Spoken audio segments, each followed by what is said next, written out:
Yo, yo, yo. So Kwame Brown was asked some questions about how he feel about the Kyrie Irving and Kanye West situation. Yay. Put some respect on his name. We just got to get used to calling him Yay. Yeah, he was asked some questions on how he feel about Yay and Kyrie Irving. Let's see what he got to say. Let's get it. You were the number one draft pick out of high school, the first black man to do that, first male to do that, period. And we see what's going on in the NBA right now. And we like to go against the grain here on this show. So, currently, what's going on with Kyrie Irving? I mean, we could drop our perspective on it, but I would like to hear yours in regards to what he's currently going through. We see what he went through last year with that whole situation. We ain't even going to bring that up. And now we see what he's currently going through, referencing a movie that he spoke about being a part of his heritage when he went and researched his name and what it meant. He went and typed it into Amazon. This movie came up. He felt a connection to it. He shared it. And now we're here with all this mess. He's being called an anti Semite as well. What's your thought on that, being a part of the NBA, knowing that circle, knowing how that situation works and what they're doing to Kyrie Irving right now? What's your thoughts on that? Kyrie is too outspoken for how popular that he is. That's the long and short of it. You can see with the whole jab thing with the vaccines, they attack Kyrie because he has a connection to the kids. He's this grandmama thing. He did what Larry Johnson did. Larry, what's the little character he plays, Uncle Drew or whatever? These kids love him in a different level. So anytime you have the masses that listen to you, that's going to be a dangerous thing. They only want to utilize that for what they want to utilize it for. If you notice, basketball has become more political, and as long as you say a certain thing, we don't want you to shut up and dribble. But if you don't say a certain thing, you're going to have to shut up and dribble, or they're going to take your money. And he is absolutely right. Basketball has become politicized, and it's to push certain agendas. Like I always say, and like a few other people always say, it's not about what people say. How should I say this?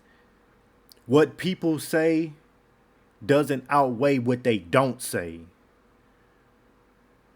That makes sense? Like you have to pay attention to what people don't say, how they don't speak up, how they don't support each other. But then you got to look at them not supporting in the way you want them to support. I'm trying to make it make sense. So just because somebody don't say something, don't mean that they don't support.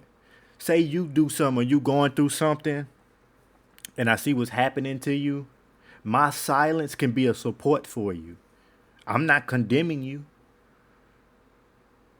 I think it was an article or something like that, or Reggie Miller came out and he had said, correct me in the comments if you know what I'm talking about if I'm wrong, but he had came out and he said that other NBA players had dropped the ball because they didn't critique what Kyrie did, which was nothing. He shared a link. He shared a link to something. But yeah, he was saying that more NBA players should have been vocal and I'm gonna call it attacked him. They should have attacked him for what he shared. Not only that, but him not apologizing when they wanted him to apologize, which was just crazy. Like apologize for what? I shared a link to something. I ain't even tell you if I was for it or against it at that particular time. You just automatically assume. So now we gotta ask questions and we need to go watch. That's how people view it. Like, dang, they tripping over this like that. So it's only cool when I influence the people how you want me to influence them. It's scary, bruh. Let's keep it pushing. Yeah. for sure. So uh, ultimately, we see a lot of people, even Kanye West. It's like when they speak up, and what I said was, I said, why don't they engage what Kanye West actually said? They're Hmm. scared to kind of engage what he really said because it was truth to it. They keep saying he's crazy, he's that, he's that. So kind of tied it into the Kanye West situation as well. How do you feel about that? You know, people calling him anti-Semitic. Well, see, I'm not really. Usually, they put labels on things to cut the conversation off, so it's not surprising that they not dealing with the context of what he said, but they put a label out in front of it. But I'm not educated on what's anti-Semitic and what's not. But I just asked the question with the whole Kanye thing. Why won't they just debate him? Why won't they just talk to him about it and just have it in an open forum instead of silencing someone or taking away all their wealth? To me, you almost proving this point. Real talk.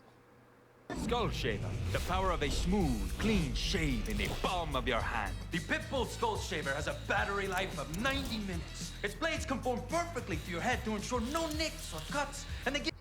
Absolutely. Now you also brought up Brett Favre, and we've heard about it, and then we haven't heard about it. It came and it went fast as shit. I mean, we've been focusing on Kanye now Kyrie, and everything else that's going on to entertain us and distract us. But the fact of the matter is, this man had a very illegal act going on where he embezzled millions and millions of dollars of money and gave it to somebody else and took it from somebody else, our people in particular.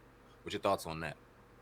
I mean, I know he's sitting back happy because he know that we don't like each other. So, you don't see.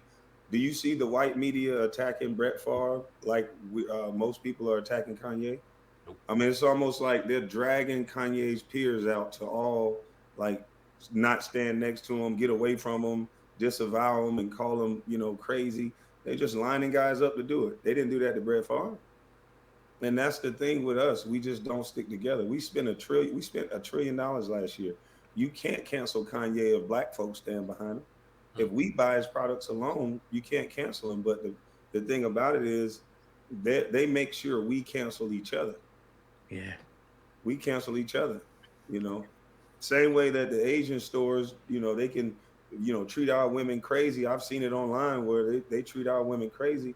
They go right back and shop with them, as if black women can't do nails or we can't do our own nails. Like, I don't know. It's always seemed like we got to outsource our money in order to get better quality.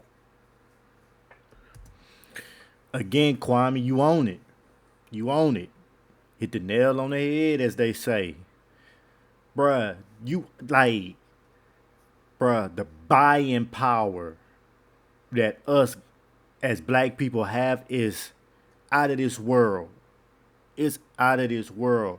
If we would just put our money with our own people, they would beg us. You know how much money these corporations would lose, bruh. It's just, you ain't even gotta, let's do it for a year until we get what we start getting what we want. We're gonna spend money with each other. That's what we need to do. I don't know why we haven't been doing it. And the older people look at the younger generation like, y'all messing up. But the older generation is responsible for this. So now the younger generation got to deal with what they had to deal with, just on another level and more hidden. It's more in the shadows, in the back, in the fabrics of the country, of the world. Matter of fact, we ain't gonna even just leave it to the country, to the world. They try to hide it. And if they can get somebody that look like you to get their point across, they gonna pay you. They gonna pay you. And you keeping quiet about our secrets? Even that I'll say this. They find like-minded people. Like, you ever seen a debate between certain people and they only want other people, or they want to call up help or call up support from somebody of the race they debating that have same views as them? Like Candace Owens. Like, look at Candace Owens. White folks love her. Why? Because the blame is not focused on them. She puts the blame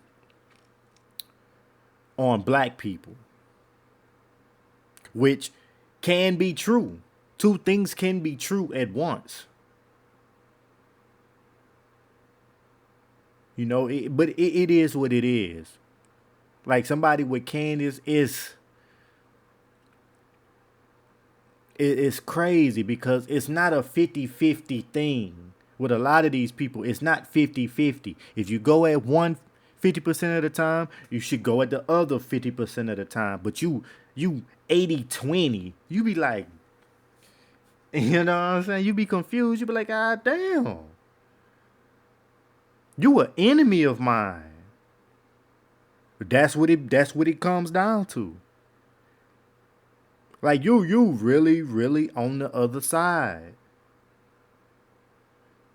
Now I don't know if you playing the game to change the game. You know, some people do, they infiltrate like that. Sometimes you have to do that to get in a position to do stuff for your people. You gotta play the game to change the game. But yeah, Kwame absolutely right, bro. We gotta start putting our money into our own people. We gotta start putting our money into our own people. But the thing is, when you support, see, it's crazy, bruh. It's crazy. Then another thing is the pressure they putting on Kanye, Ye, the pressure they putting on Ye and Kyrie Irving is just ridiculous. They're entertainers. They're not our leaders. They're not our political leaders. So for any one of them to speak and say something, man, that's extremely good. We should take that, look at what happens, and strategize accordingly. They're not our leaders, and you shouldn't even expect them to be. You know how this works when you on the job, company policy. You have to adhere to the policy and the values of the company. You sign up knowing that this particular person that or this organization I'm with might be racist, but you sign up with them anyway just to make money. You know, it's crazy, man. It's crazy. It's not surprising. I've been rambling for a long time. You know, some people like hearing people talk. But yeah, man, that's all I gotta say. I'm gonna catch y'all in the next one.